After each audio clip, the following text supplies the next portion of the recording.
श्री संत सद्गुरू निवृत्तीनाथ महाराज जन्म झाला तर आईवडिलाला कोणत्या तरी कारणानं जावं लागलं. मी थोड्या याचा अभ्यास केला की असं खरं आहे की असा स्वतःचा अनुभव आला की एक मुलगाचा जन्म झाला त्याचं मूळ नक्षत्रावर झाला. तर आजोबानं फक्त पाहिलं, 8 दिवसांनी आजोबा गेले. सांगत तात्पर्य काय की हे मूळ नक्षत्राचे पहिले 2 चरण अवघड आहे, नंतरचे ठीक आहे. आता मूळ पुरुष मूळ नक्षत्रावर येईन तर कुठून येईल? आदिनाथ गुरु सकळ सिद्धांचा मच्छिंद्रतयाचा मुख्य श्रेष्ठ किंवा सदाशिवाचा अवतार स्वामी निवृत्ती दाता म्हणून द्या हो. नक्षत्राचा परिणाम होतो. तुम्ही आता जाणत नाही. आता मीडियाच्या माध्यमातून पुष्कळ याचा अभ्यास होऊन राहिला. चांगली गोष्ट आहे, केला पाहिजे अभ्यास. अभ्यासा समर्थोशी मत कर्मम परमव. काय अभ्यास करतात महाराज, मी थकवतो. आपण काहीच नाही त्या मनानं. खूप अभ्यास करणारे लोक आहे ना, अभ्यासानं सुख मिळतं. भगवंतानं सांगितलं की माझ्या प्राप्तीचं एकमेव साधन आहे वैराग्य आणि अभ्यास. मन चंचल आहे ते स्थिर करण्यासाठी 2च उपाय आहे, दुसरं काही नाही. म्हणून द्या हो. भगवंताचे अश्विन महिन्यामध्ये आनंदनाम संवत्सरामध्ये सद्गुरू जनार्दन स्वामीचा जन्म झाला. शततारक नक्षत्रावर लालबहादूर शास्त्रीचा जन्म झाला 2 ऑक्टोबर. आता ही शततारक नक्षत्र तुम्हाला पाहायचं असेल तर अमावस्येच्या दिवशी रात्री 12-12:30च्या दरम्यान डोक्यावर येतं. ते असं 100 चांदण्या बारीक बारीक असतात. ह्या नक्षत्राचा अभ्यास छत्रपती शिवाजी महाराजांचं होतं. महाराज म्हणून अष्टमीची जी रात्र आहे, वद्य अष्टमीची, चंद्र मावळून जातो आणि त्यावेळेस आकाशामध्ये कोणत्या दिशेला जायचं आपल्याला, रायगड कुठे, राजगड कुठे, त्या दिशेला जायचं. तर रात्री थोडी दिशा समजणार आहे. 300 वर्षापूर्वी किती घनदाट अरण्य असेल. त्यावेळेस छत्रपती शिवाजी महाराज 12 वाजता रात्री उभे राहायचे आणि आपण उभं राहिलो. आपल्या उजव्या हाताला जर ध्रुव तारा असेल, कारण ध्रुव तारा नेहमी उत्तर दिशेला राहतो, सप्तऋषीच्या खाली राहतो. काय अभ्यास आहे महाराज छत्रपतीचा. आता मी वाचतो काय अभ्यास केला असेल त्या महापुरुषांनी. खरंच बाबा तो भगवान शिवाचा अवतार म्हणलं पाहिजे.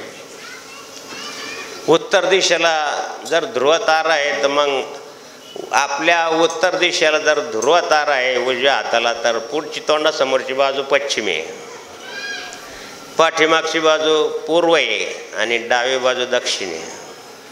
मग रायगड जर उत्तरेला आहे तर उत्तर दिशेला जायचं. याचा अभ्यास एवढंच नाही, तुमच्या माहिती करत असं की वाघाचा आवाज काढता आला पाहिजे. आता मुलं काढतात, विशेषतः हिरोचा आवाज काढतात, पण वाघाचा आवाज काढणे, कोल्याचा आवाज काढणे, सिंहाची डरकाळी काढणे, हे सुद्धा शिक्षण छत्रपती शिवाजी महाराज सैन्याला द्यायचे. का? आता रात्रीची वेळ आहे, सैन्य घाबरून जावं म्हणून मावळ्याला सांगायचं वाघाचा आवाज काढा. आता वाघाचा आवाज काढल्यानंतर कोणी थांबवल का महाराज? आता येऊ द्या बरी इथं बिबट्या, पूर्णाची पोळी पाहून सोडून जातील. खाईल कोणी पूर्णाची? अरे बापरे, इथं वाघ असला पाहिजे. सिंहाची डरकाळी, अरे बस सिंह म्हणलं तर माणसं चांगल्याचं धोत्राचं पितांबरच व्हायची वेळी. डरकाळी, अरे तिथं वाघ असला पाहिजे, इथं सिंह असला, इकडून चला इकडून चला, तिकडे डरकाळी ऐकू, रस्ता सोडून जायचे आणि शिवाजी महाराज त्या रस्त्याने निघून जायचे. याला सुद्धा ज्ञान म्हणतात. नाही ज्ञानेन सदृशम पवित्र मेते विद्यते. काय सांगायला पाहिजे, याचा अभ्यास करायला पाहिजे. उगवला तारा तिमिरा हरा गर्जा शिवाजी राजा. उगवला तारा तिमिरा हरा गर्जा शिवाजी राजा. युगायुगाचा घडत अंधारा यवन चक्री करी सरदार. यवन चाकरी करी सरदार, यौवन चाकरी करी सरदार. म्हणून त्या हे सुद्धा शिक्षण होतं. त्यावेळेस परिस्थिती होती. मला वाईट वाटलं फार. आता आपण थोडे जुन्या मताचे असल्यामुळं एका जणाला विचारलं की तू कितवीला आहे? 12वीला आहे. कोणतं पॅटर्न आहे ते? दिल्ली पॅटर्न काय म्हणतात त्याला. मला मराठी आहे का? नाही. इंग्रजी, हिंदी. ठीक आहे. इतिहास म्हणजे इतिहास नाही आम्हाला सर, कॉम्प्युटर शिक्षण आहे. छत्रपती शिवाजी महाराजांबद्दल म्हणजे काही माहिती. मला सांगा, 96 कोळीत जन्माला आले, शिवाजी महाराजबद्दल माहीत नसतं तर याच्यापेक्षा वाईट वाटण्यासारखं काय तुम्हाला माझ्यासारख्यासाठी. कशी संस्कृती जगल, कसा पुढचा इतिहास मागचा जो झालेला आहे ते पुढं सांगणे याला इतिहास म्हणतात. आणि तोच जर मुलाला माहीत नसला तर. गुरुजीने विचार, रावणाची लंका कशाची होती? एका मुलाने सांगितलं सोन्याची होती. दुसरा मुलगा हुशार होता, राघुवीर महाराज सारखा. गुरुजी, सोन्याची कुठं लंका राहते का? मग रावणाचा बाप म्हणजे रावणाचा पप्पा रावणाला सोन्या म्हणायचा म्हणून ती सोन्याची लंका. सोनं एवढं स्वस्त झालं तर ते बरोबर त्याची व्याख्याच होता. सोनं किती स्वस्त झालं? 1.5 लाखापर्यंत काय असेल. तुम्हाला दिवाळीला तुम्ही साडी काहीतरी किडूक मिडूक चालू असेल प्रयत्न तुमचा त्यासाठी. सोयाबीन निघलं, कपाशी चांगली झाली, देवाच्या कृपेने चांगलं झालं, जनार्दन स्वामीच्या कृपेने चांगलं झालं. मग करायला काय हरकत आहे? करा ना काहीतरी. बरं आहे. सोन्यामध्ये सुद्धा लक्ष्मीचा निवास. सोन्याच्या पावलानं आमचे राघुवीर महाराज सांगतात. सोन्याच्या पावलानं आले तर विचारूच नका. सोन्याच्या पावलानं म्हणजे धान्य येतं, लक्ष्मी येते. अशा प्रकारच्या अश्विन महिना आहे, आनंद नाम संवत्सर. जिथे जिथे गेले काही नाही. महेशगिरी महाराज डोंगरावरून जनार्दन स्वामी निघले रात्री 12 वाजता. एका जणाची गाडी बोलवली, तिथं थोडा वाद झाला. आता जनार्दन स्वामीचं काय रे झालं, आता जनार्दन स्वामीचं काय काम आहे असं एखादं जर अनावधान म्हणलं असेल, जे काय असेल देव. जनार्दन स्वामीने रात्रीच फक्त एक नर होतं पाणी प्यायसाठी खाली आले डोंगराचे. जनार्दन स्वामी सीताफळीची झाडाची आडमध्ये असे 2-3 झाडाचे मध्ये कोपी केलेली मी पाहिलेली. एक नर होता. आता सिद्धेश्वराच्या मंदिरानंतर किती मंदिर झाले डोंगरावर? 6 मंदिर झाले. आता जर मंदिराची जर एस्टिमेट काढलं तर कमीत कमी 3.5 लाख 3.5 कोटीच्या पुढं जातं. मग पैसा कुठून आणला? कुठून? सगळ्याला द्यावाच लागतं मजुरी. सांगायचं तात्पर्य काय की द्या हो, जिथं बसतील तिथं आनंद, जिथं आनंद आहे तिथं लक्ष्मी असलीच पाहिजे. जिथं सत्य आहे तिथं शील आहे. शीलस्य परम भूषणम. नैष्टिक ब्रह्मचारी महाराज. सगळ्यावर प्रेम. किती जणांची मैत्री, किती मैत्री अशी करावी महाराज की आपल्या मित्राबद्दल कोणी काहीही सांगितलं, कोणी कितीही दूषण दिलं तरी ते तुटले नाही पाहिजे. त्याला मैत्री म्हणतात. किती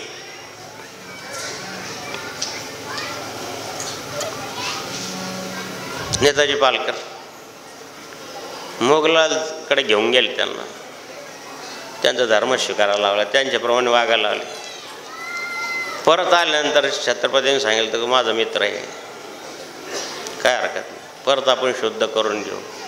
काय झालं तिकडचं मी पाठीवर पुसल्यासारखं आहे. मित्र त्यालाच म्हणतात. कर्मसंयोगानं ज्यांनी आपल्याला जनार्दन स्वामीकडे आणलं, आम्ही दोघांची एवढी मैत्री होती, गावातील लोक ते पैन टाकायचे, यांची मैत्री तोडून दाखवा. त्यावेळेस 69च्या अगोदर 7वी 8वीला बरेच प्रयत्न झाले. आता खेड्या दुसरं काय उद्योग नाही, दुसरं काय. हा असं तो तसं, हा असं करतो तो तसं करतो, तुला तो मागं असं म्हणतो, तो तुला मागं असं. आता तो थोडा अवघडच होता. तुला काय करायचं, तू कसं आहे, मला कशाला सांगत, तू जातं की इथून, मला नका सांगू. मला पण असं सांगायची, तो असा तो तसं. त्याची आई माझी आई एका दोघांची आई दोघांवर सारखंच प्रेम करायची. याला मैत्री म्हणतात. गुणदोष कोणात नाही महाराज, सगळ्याचे गुणदोष. आणि म्हणून द्यावं साधूची मैत्री चोखट, ओळख आहे ती जुनाट. म्हणून जन्म कर्म दिव्य काय आहे त्यांचे, की ते असे अनंत अपराध पोटात घेतात. होतो आम्ही सुरुवातीला फारच मोठे पापी, ध्यास लाविला जनार्दनाने शिवचा मुझा उठे. होतो आम्ही सुरुवातीला फारच मोठे पापी, ध्यास लाविला जनार्दनाने शिवचा मुझा मुखी. आज चाललो आम्ही भक्तीच्या वाटे, स्वामी स्वामी जनार्दन स्वामी. लाविली नियमा शिवधारी, हो स्वामी स्वामी रे स्वामी जनार्दन स्वामी. म्हणून द्या हो तुम्ही आता सद्गुरू जनार्दन स्वामीच्या सानिध्यात आला. हे कर्म घ्या त्यांनी सांगितलेले. मित्र असेल, परिवार असेल, संस्था असेल, किंवा गावाचं श्रद्धास्थान असेल, त्यांच्यावर असंच प्रेम करा. कोण जग येते, जग तुम्हाला सगळ्याला माहिती आहे, म्हण सगळ्याला माहिती आहे. जग घोड्यावर बसून देत नाही, पायी चालून देत. नवीन लग्न झाल्यानंतर सासू थोडी अवघड होती, इथलची नाही पण दुसरीकडे. सुनबाई आली, ते सासूबाई खुर्चीवर होती, ती पण खुर्ची टाकून बसली. आता शहरातली ती, हे मी वर बसल्यानं तो खाली बसायचं. बरं, दुसऱ्या वेळी ती खाली बसली. थोड्या वेळानं सासू आली आणि ती खाली बसली. हे माझ्या खाली बसायचं. आणि काय करू, खड्डा करून बैस. शेतात गेली त्याने, खड्डा केलं, सासूबाईवरती खाली. काही दिवसांनी सासूबाई आली, त्या खड्ड्यात बसली. याच्यापेक्षा आणखीन खोल खड्डा कर, मग बैस. सुनबाई ऐकणारी होती आणि त्याच्यापेक्षा खोल खड्डा केला. सासूबाईला वाटलं दुसऱ्या दिवशी आपण उतरून बसू तर पाहू कशी बसते सुनबाई. मग आता काय करू, म्हणजे आता काही करू नको. सुनबाईने सांगितलं बस सासूबाई, मी वरून माझे टाकते. श्रीराम जय राम जय जय राम, श्रीराम जय राम जय जय राम, श्रीराम जय राम जय जय राम, श्रीराम जय राम जय जय राम. समाजाच्या ज्येष्ठ वरिष्ठांची, आपल्या श्रद्धास्थानाची काहीतरी मर्यादा बाळगलीच पाहिजे. द्यावं तुम्ही असो, माझी मुलगी असो, माझी बहीण असो, माझी आई असो, एकमेकाची मर्यादा पाळा. एक मोठा शेट आला, माझ्याजवळ अशी मुलं बसले, त्यानं यांना थोडं बाजूला करा.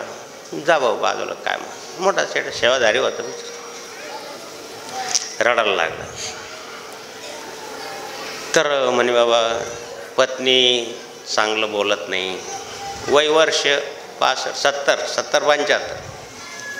मुलगा एक, खूप कोट्याधीश, भरपूर प्रॉपर्टी.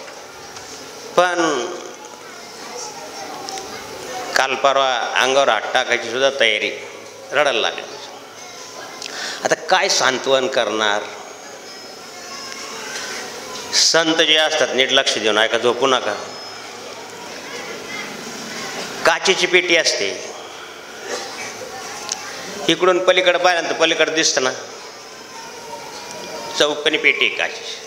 तिकडं तुम्ही बसलेला आहे, इकडून आम्ही पाहिलं दिसतं ना तुम्हाला मी दिसतो, मी तुम्हाला दिसतो. गोंधळकर महाराज संत काचेची पेटी असतात, ते तुमच्या अंतःकरणात डोकून पाहतात. आता त्यांचं काय सांत्वन करतो. तुम्हाला माधुगिरी महाराजांना किती वर्षापासून मावून धरलंय माहिती आहे ना. मग आता एकच उपाय,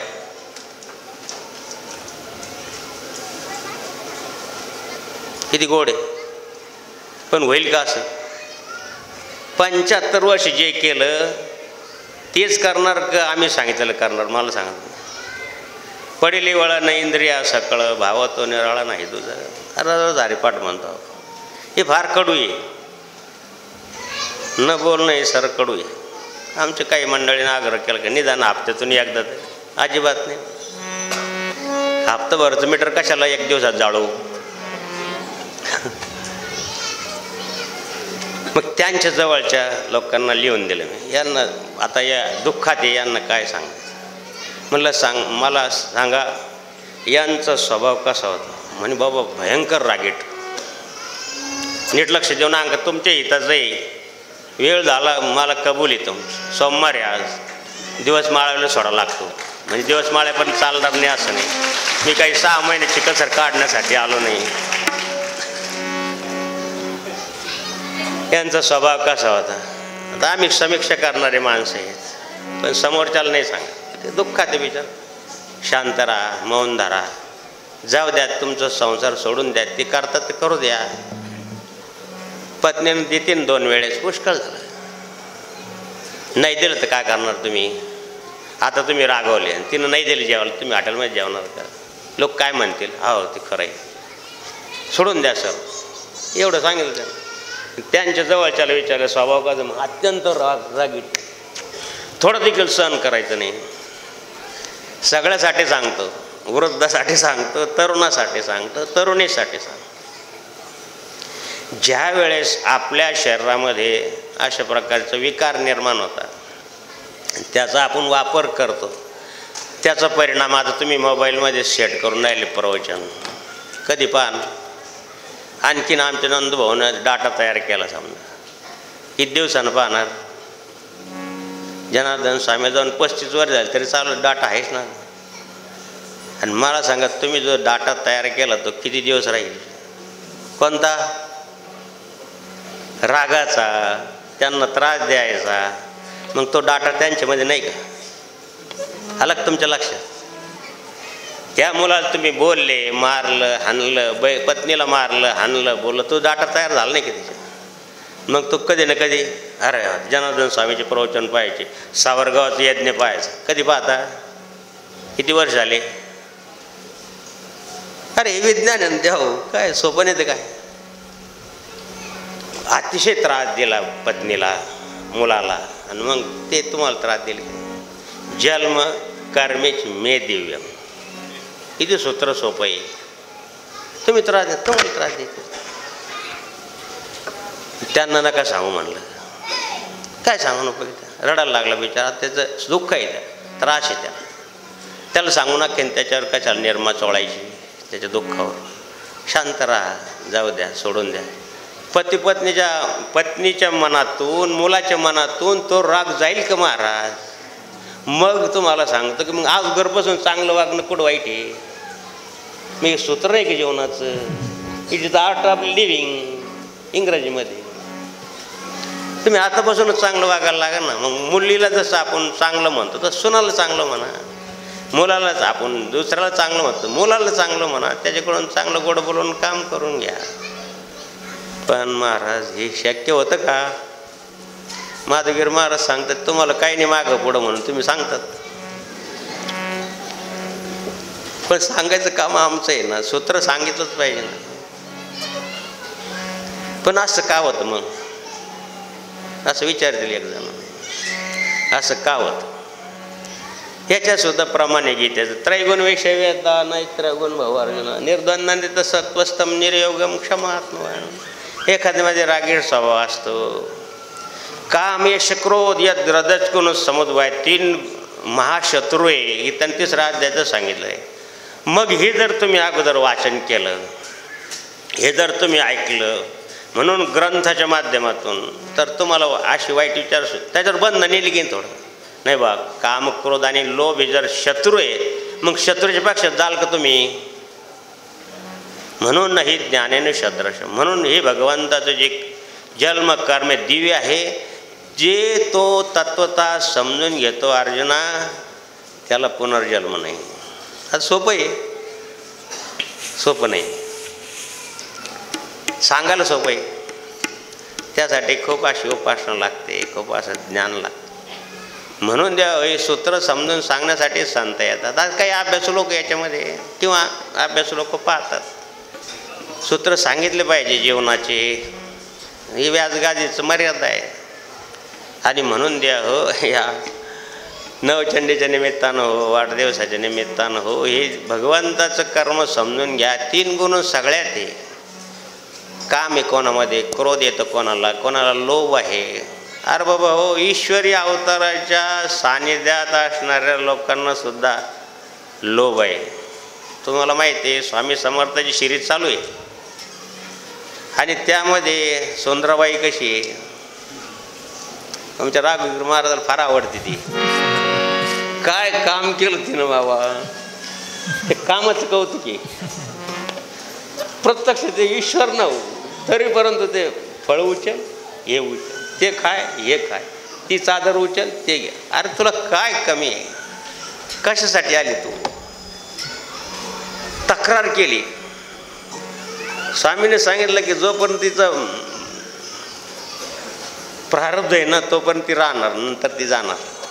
आता त्यांना काढून देता येत नाही की. असं जनार्दन स्वामीच्या सानिध्यात पण आम्ही पाहिलेलं आहे. अरे प्रत्यक्ष ते सांगून राहिले तरी नाही बा. याचा अर्थ असा की ते विकार किती प्रबल आहे, तो घेऊन किती प्रबळ आहे की ईश्वर समोर आहे. समोर शिव्या दिल्या की नाही शिशुपाळानं, ईश्वर समजला का? याचा कधी विचार जाऊ द्या, खूप अवघड चाललंय. श्रीराम जय राम जय जय राम, श्रीराम जय राम जय जय राम, श्रीराम जय राम जय जय राम, श्रीराम जय राम जय. या 3 गुणाच्या पलीकडे जाणं हे साधू लोकांचा अभ्यास केला पाहिजे. मग सगळ्यालाच मग खरा तो एकच धर्म, जगाशी अर्प प्रेम, एक एक आत्माबोध. मग सगळ्याच्या घटीत तो पाहतो. हे 3 गुण गेल्याशिवाय अशी वृत्ती येत नाही, अशी दृष्टी येत नाही. हे साधू लोकांकरता आहे, तुमच्या लोकांसाठी नाही. ते शक्य नाही. तुम्हाला संसारात त्याचा वापर करावा लागतो, केला पाहिजे. कधी कधी नाविलाज तरी परंतु समजून उमजून सामोपचारानं समत्वयोग विच्यते, समबुद्धीनं थोडासा सामंजस्यपणा ठेवून संसारात वागलं तर सुख आहे महाराज. हे सद्गुरू जनार्दन स्वामीच्या जीवनमूल्यापासून शिकायचं.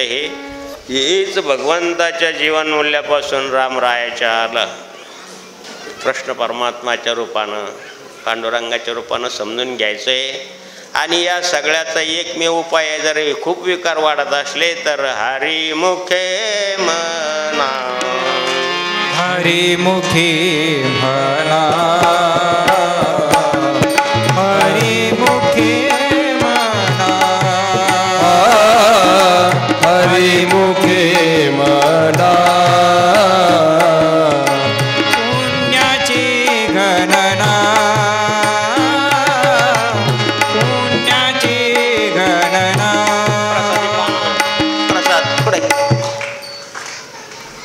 नित्य जप करत राहा, आपापच विकार शांत होतात. पाण्यामध्ये बटाटे टाकले, बटाटे टाकायच्या अगोदर बटाटे कसे होते? कडक होते. उकळल्यानंतर शिजल्यानंतर बटाटा नरम होतो की नाही. म्हणून पाणी, अग्नी आणि बटाटे आणि पातेलं एवढ्या गोष्टी लागतात बटाटे उकळायला. तसं धर्म, कर्म आणि नाम उकळायला ठेवलं की बटाटा नरम झाला की मग आपापच विकार. सोपं आहे ना? किती सोपं आहे, करून पहा. आणि म्हणून द्या हो, हे महत्त्वाचा भाग आहे. तो समजून सांगण्यासाठी आपण मोठ्या आदरानं बोलवलं. आदरणीय माऊली, तुमचे सहयोगी सर्वांना आणि सर्वांना पुनश्च एकदा त्रिवार वंदन करून पोट भरलं असेल तर चांगलं आहे. याच्यानंतर पूर्णाची पोळी आणि यज्ञाचं सांगितलं आहे, अनुष्ठानचं सांगितलं आहे, दोघांची यात्राचं सांगितलं आहे.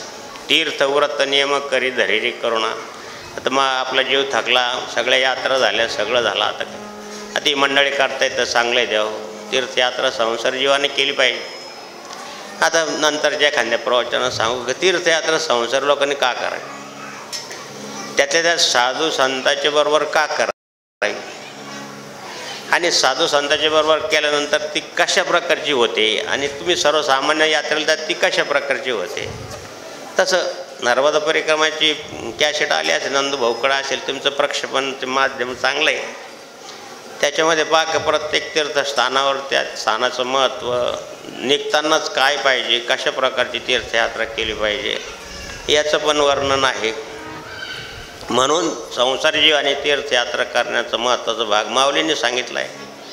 माऊलींनी स्वतः केलेली आहे, नामदेव महाराजांनी केलेली आहे, समर्थ रामदास स्वामींनी केलेली आहे.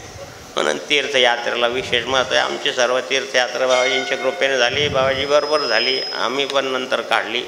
बाबाजीची पशुपतीनाथ यात्रा राहिली होती, तर नंतर पशुपती यात्रा झाली. सर्व यात्रा निर्विघ्नपणे पार पडतात.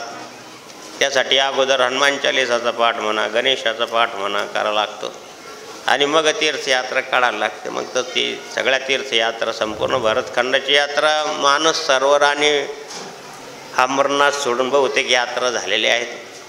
अशा प्रकारची ही मंडळी यात्रेला घेऊन जातात, तर घेऊन द्यायला पाहिजे. ज्यानं जनसंपर्क वाढतो. आपण आश्रमाची स्थापना केलेली आहे. आश्रमासाठी या लोकांची सहकार्याची आवश्यकता आहे, आणि आत्मीयता निर्माण होते यात्रेला आल्यानंतर साधू संताबरोबर. आणि आत्मीयता निर्माण झाल्यानंतर त्यांच्यामध्ये श्रद्धा उत्पन्न होते, श्रद्धेतून त्यांचा विश्वास निर्माण होतो, आणि विश्वासातून ते आपल्याला मग दानधर्म करतात. ते दानधर्म आपण सत्कार्य करतो वापरतो, आणि ते सत्कार्य पुण्य तुमच्या पादरात टाकतात. हे पण सूत्रच आहे. आणि म्हणून तीर्थयात्रा करणं फार महत्त्वाचं आहे. ठीक आहे, आम्ही तर बरोबर 5-5 गाड्या, पण जे गाड्या घेऊन जातात ना त्यांची तीर्थयात्रा नाही. त्यांना सर्व यांच्याच व्यवस्थेकडं सगळा वेळ जातो. जी काही गाडीत बसेल नामस्मरण होईल तेवढंच, नाहीतर सखूबाई जेवली का आणि आनंदबाईनं अंगावर पांघरून आहे का, आणि त्यांची झोपाची व्यवस्था झाली का, याच्यातच जात. आता माझा अनुभव आहे त्याचा, करावंच लागतं. माझी आईसारखी, तिच्या अंगावर पांघरून टाका, थंडी आहे, बद्रीनारायणला जायचं आहे, स्वेटर घाला, अमुक घाला, हे करावंच लागतं, इलाजच नाही. त्यानं जर आपण आई मानलं, तिची काळजी घेतलीच पाहिजे. यांना जर आपण बाप मानलं तर रिमोंड आला, प्रवचन होस तर आला का, आता आला याच्याकडे रिमोंड. जय जनार्दन. झालेली सेवा सद्गुरू जनार्दन स्वामी जनेश्वर महादेवाच्या, सर्वेश्वर महादेवाच्या चरणी, गौरी शंकर महादेवाच्या चरणी समर्पित करून या ठिकाणी थांबूया. नारायण नारायण ओम सत्यनारायण नारायण ओम नारायण नारायण ओम सत्यनारायण नारायण ओम जय सद्गुरुदेवा. सद्गुरु जनार्दन स्वामी महाराज की